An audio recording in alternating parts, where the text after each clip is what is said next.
নমস্কার বন্ধুরা, কেমন আছেন সবাই? আশা করি সবাই ভালো আছেন। আজকে আমি রান্না করব খুবই পছন্দের একটি খাবার, সেটা হচ্ছে চিংড়ি মাছের ঘিলু ভাজি।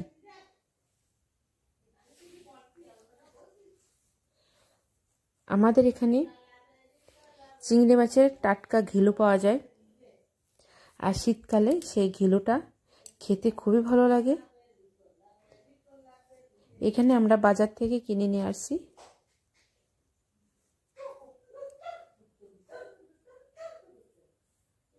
সম্পূর্ণ টাটকা ঘিলু।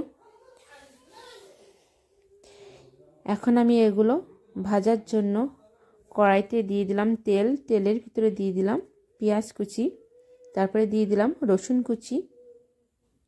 এবার আমি দিয়ে দেব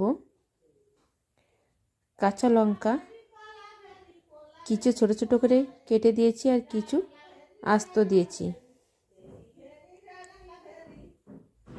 তারপরে এগুলো আমি ভালো করে ভেজে নেব।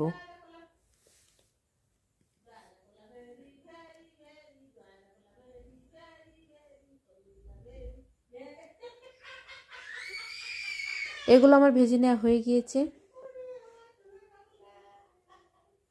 এবার আমি দিয়ে দেব ঘিলুগুলো।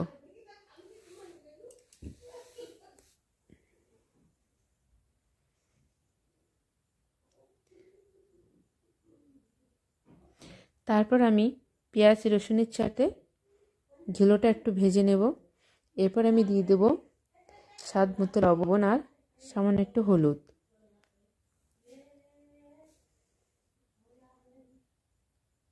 দিয়ে আবার একটু ভালো করে ভেজে নেব। এটা অল্প আছে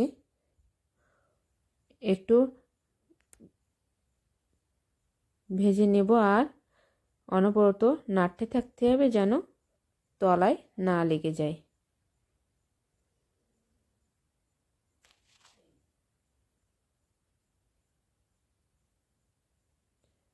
দশ মিনিটের ভিতরে এই ভাজিটা রান্না করা হয়ে যায়।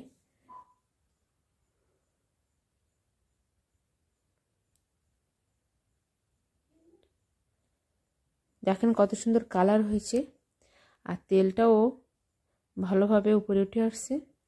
ভাজিটা আমার রেডি হয়ে গিয়েছে সম্পূর্ণ। এবার এটা আমি নামিয়ে নেব। তারপরে গরম গরম ভাতের সাথে গরম গরম ঘিলু ভাজি খেতে খুবই ভালো লাগবে।